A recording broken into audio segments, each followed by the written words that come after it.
Рәсәй халкы быел этнографик диктантты 10-нчы тапкыр яза. Сара илдең этномәдәни байлыгы турында белемде арттыру мөмкинлеген бирә. Һаумыгыз, эфирда интервью тапшыруы студияла Гөлсимә Эштанова. Программабызның кунагы Рәсәй фәннәр академия Өфе гыйльми үзәге Тарих, тел һәм әдәбият институты директоры Зөһрә Рәхмәтуллина. Һаумыгыз. Зөһрә Нуруллина, шулай итеп, этнографик диктантты бакһаң инде 10-нчы ел язабыз, яңрак кына башлаган һәм был зур мәдәни сараны. Уның максатын төрле аңларга була. Бер яктан ул белемде тикшерү, икенче яктан киресенчә үзеңнең халкыңды өйрәнү өчен кызыксыну уята торган сара дип алырга була. Шулаймы? Ысынлап та бына был диктанттың девизы нисек беләһегезме? Ул шул хәтлеге бына фәлсәфәви девиз: халыктар күп, ил бер генә. Бына ысынлап та был этнографик диктантты дуслык, туганлык, татулык, бердәмлек, тигезлек символы булып тора дип әйтсәк тә була. Чөнки ысынлап та бына был диктант ул белемде арттыру кимәленә юнәлтелгән, әлбиттә, уның бер күренеше, бер юнәлеше. Әмма был диктант ул иң беренче үзеңнең асылыңа, тарихыңа, үзеңнең бына ата-бабаларының рух хисләренә кайту. Улай гына ла түгел, бына үзеңнең халкыңа гына түгел, башка халыктарга ла кызыксыну уяту. Бына шул хәтлеге был диктанттың функциялары күп. Шуңа күрә лә бына безнең күп милләтле республикабызның кызыксынуы ошыга бәйлеле дип әйтергә була. Чөнки бына былтыр был диктантта 470 меңгә якын безнең Башкортстан кешеһе катнашкан. Ул Рәсәй кимәлендә икенче урын, Мәскәүдән һуң. Мәскәү калаһыннан һуң. Бына инде онлайн форматка килгәндә бөтенләй беренче урында. Димәк, бына халыктарыбызның үзләренең генә турышына түгел, башка халыктарның яшәешенә дә кызыксыну булуы, ул бына ошо безнең бердәмлектең, татулыктың бик матур өлгеһе булып тора. Юкка гына лидерларда түгел, без лидер урындарда килмәйбез, чөнки бездә Владимир Путин әйтүенчә Башкортостанда һауның бер тамсыгындагылай бөтен Рәсәй сагыла дип әйткән, һәм беләбезсә, республикала 100дән ашу милләт яшәй. Һәм уларның дуслыгы, татулыгы ул нинди традицияларга нигезләнә. Бына әйтеп киткәндәй, Владимир Владимирович Путин ул үзенең телмәрендә ошулай дип бетереп куйды: һәм без сездән өлгә аласакбыз дип. Бына бит инде ул шул хәтлеге баһалау безнең яшәешебезнең торышын. Ысынлап та бына ошо безнең дуслыгыбыз, бердәмлегебез ул иң беренче булып бына башкорттың заманында коласын яйып, башка милләтләрне үзенең койнына һыендырып, матур итеп бергә яшәеш кыруына бәйле. Чөнки бына башкорт халкының милли рухы ул туганлык, бердәмлек, кунаксыллык, башкаларга диненә, милләтенә карамай ихтирамлы, игътибарлы булу. Бына ошо традициялар безнең күсмә тормыш менән яшәгән ата-бабаларыбызның канына һеңгән. Чөнки һиңа кунак килә икән, ул һиңа вакытлыса киләме? Әллә һинең менән бына күрше яшәсәкме?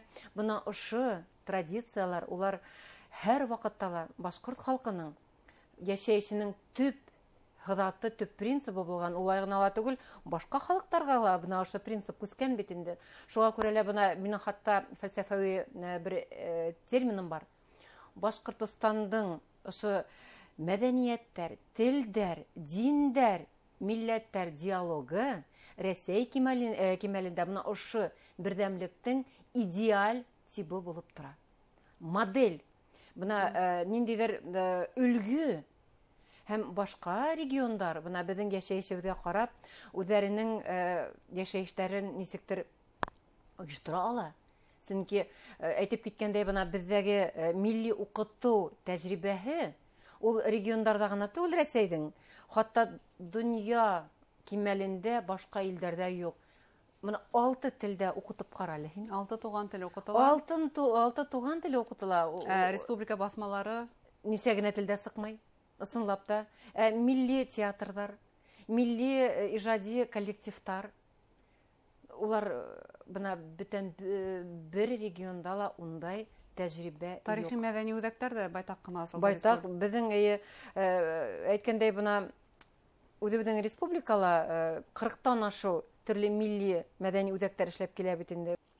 Зөһрә Нурна, бына был сынапта уникаль күренеште, ул өйрәнү мөһим, тарихта, фәндә өйрәнү мөһим.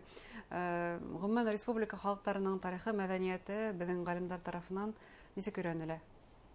Бына безнең институтка килгәндә, әлбәттә, безнең төп юнәлешебез ул башкортларны өйрәнү. Чөнки башкорт халкы башка милләттәрне матур итеп, йыйнап, берләштереп, дуслаштырып яшәгән бына милләт бит инде. Әйтеп киттек бит инде, уның традициялары, уның рухи бына юнәлештәре, төрле гореф-гадәттәре бына ошо безнең үлгү булып яшәешебезнең нигезендә лә ята.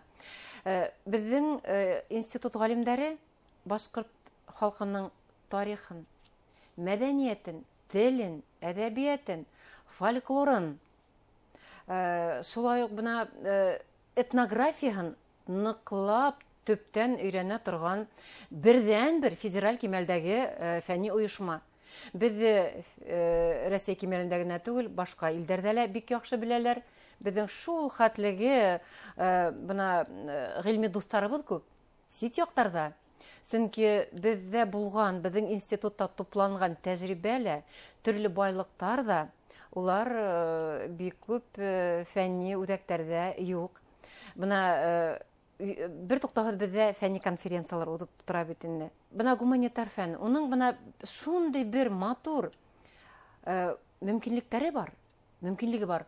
Ул сәясәткә лә карамай, төрле бына әйтәйек геополитик шарттарга ла карамай.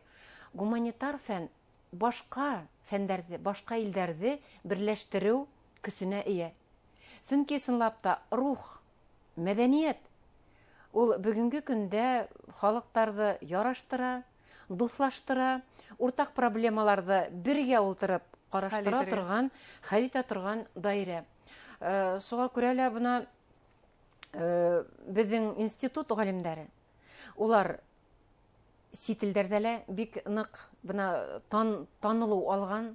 Безнең фольклористларыбыз, бигрәк тә бына лингва культурологтар, шулай ук бына машина фонды белгечләре, улар һәр вакытта бына сит илдәргә сыгып, төрле сараларында катнаша, тәҗрибә белән уртаклаша, лекциялар укый. Бына бер нимәне генә әйтеп китәр идем, кызык бер факт. Безнең Зинур Әмирулла Сиражетдинов ошо машина фондының етәкчесе бит инде, нигез халысы. Заманында ул Казакстанда укып кайтты.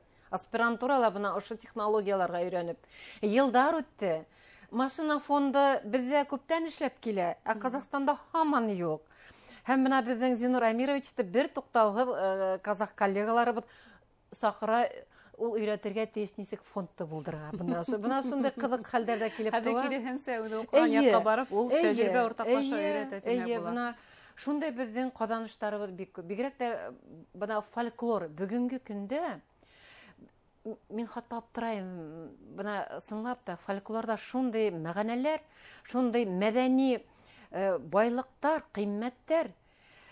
Ошо фольклор бүгенге көндә башкорт фольклоры, уның мына казаныштары, шул Урал батыр, үзбәктәрдә, Казакстанда, Кыргызстанда, хатта Азербайҗанда шундый бына популярлы булып китте. Безнең галимнәребез бер туктагыз бына аралаша. Ничек уйлайсыз, ни өчен бына сынапта шундай этно юнәлеш бүгенге көндә нык популяр булып китте? Нигезләре нимәлә икән? Күпмеләр елдан соң бына үзеңнең тамырдарыңа әйләнеп кайту дип кенә аңларгамы ул? Әллә тагы тәрәнрәкме? Без философтар булай дип, бына бүгенге заманала бик кызык күренеш күзәтелә. Ул хәзерге замандың этник парадоксы дип атала. Бына глобализация заманы бит инде. Глобализация заманы, теге универсализация тибез, киемдәребез дә бериш, теге бидәүстәребез дә бериш, тел дә бериш, компьютер, интернет мәдәнияте. Бына ошо ошо юнәлешкә ниндидер бер каршылык та дип әйтмәйм мин аны. Ә бына параллель рәвештә минлегемде, үземнең бына кыйммәтләремне хакларга теләү ысулы булып, бына ошо юнәлеш күтәрелә башлады. Бөтәһе телдәрен өйрәнә, бидәүестәренә кайта, милли кием байрамдар ул безнең хәзер Башкортстан ул башкаларга ла өлге булып тора. Милли спорт, милли аш, хәзер нинди генә милли аш нидәре ресторандары юк. Милли элементтар. Әйе, архитектура, үз өеңдә, интерьер, бына ысынлап та, бына ошында юнәлеш ул көндән көн көсәя бара. Чөнки беркемдең дә үзен ихтирам иткән халыктың да, үзен ихтирам иткән халыктың вәкиле лә бына ниндидер бер битһез, төсһез дөнья гражданы булаһы килмәй, манкорт булаһы килмәй. Шуңа күрә лә бына ошындай ыңгай күренеш ул бына күз аллана һәм улай гына ла түгел. Шул ук фольклор. Фольклорда безнең ата-бабаларыбызның мирас итеп, васыят итеп калдырган кыйммәттәре, улар бүген шул хәтлегә актуаль. Телеңдә хакла. Ата-әсәеңә ихтирамлы бул. Үз-үзеңдә хакла. Башкаларны яберләмә. Табигатеңә, үз-үзеңнең мөхитеңә ихтирамлы, игътибарлы бул. Менә бул акылдар. Ысынлап та бүгенге заман кешеһенең бүгенгеһе һәм киләсәге өчен шул хәтлегә актуаль. Шуңа күрә лә фольклор бuna матур итеп әйтәң, хатта модага ина башлана, фәнни модага ина башлана. Хатта фәнни модага. Әйе, менә бuna экспромт килеп сыкты, хатта фәнни модага ина башлана. Ул бик ыңгай күренеш. Яңа термин, шулай бит. Фәнни мода, этномода. Шулай бuna. Әгәр дә был үзегезнең этник тамырларыгыздан кызыксынасагыз икән, этнографик диктантта катнашыгыз дигән сакрауны тамлык тапшыруда кайда ничек язарга була? Һәр бер бuna Өфөлә берничә майдансык бар. Бuna милли библиотекала. Ул бит инде байрам вакыты, ул 1 ноябрьдән алып 8 хәтлем барасак, хылтанмаһы бар. Онлайн язарга. Әйе, онлайн язарга була. Иң ыңгай, шундый иң уңайлы ысул. Шулай ук һәр бер муниципалитетта бuna шундый майдансыктар булдырыла.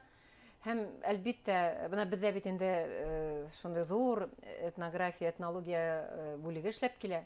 Без бuna ел һайын катнашабыз. Ысынлап та ул ата-бабаларның рухы алдында ла, үзеңнең заманса рухың алдында ла ниндәйдер бер шундый бuna җаваплы эш дип саныйм мин. Зур рәхмәт әңгәмәгезгә. Хөрмәтле тамашачылар, Рәсәй фәннәре академиясе Өфе гыйльми үзәге Тарих, тел һәм әдәбият институты директоры, философия фәннәре докторы, профессор Зөһрә Рәхмәтуллина мәһиләштек. Игътибарыгызга зур рәхмәт.